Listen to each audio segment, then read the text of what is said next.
Thanks, Corrine, and good to see you all. In the middle of September 2023, U.S. National Security Advisor Jake Sullivan outlined an optimistic agenda for an upcoming meeting between President Joe Biden and Israeli Prime Minister Benjamin Netanyahu.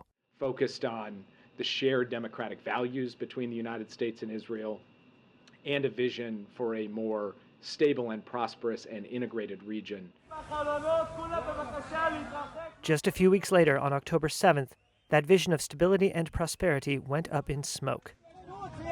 Hamas's deadly rampage through Israeli communities was followed by Israel's devastating retaliation in Gaza, a conflict that then spread, drawing in Lebanon, Yemen, and Iran.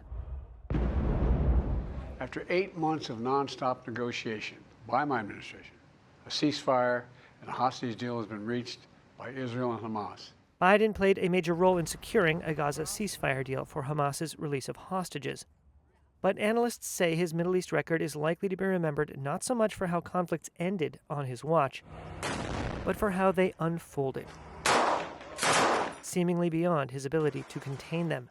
Biden's record on the world stage is likely to be heavily defined by his handling of the 15-month war in Gaza, part of what incoming U.S. President Donald Trump and his fellow Republicans have seized on as a, quote, world on fire during the Democratic president's tenure. They accuse Biden of weak resolve that encouraged foes to foment chaos throughout the region.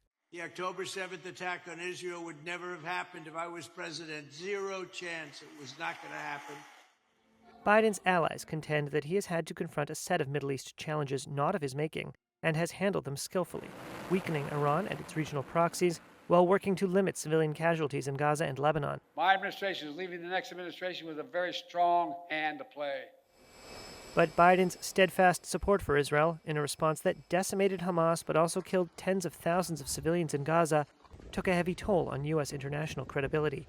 It also means there's plenty of unfinished business being handed over to Donald Trump and his administration. Marissa Kurma is the Middle East Program Director at the Wilson Center.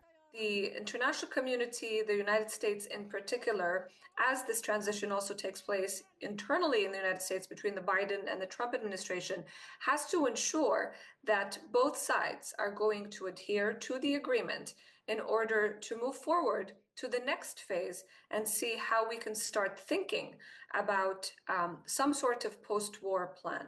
It will fall to the Trump administration to ensure that later phases of the ceasefire deal are carried out.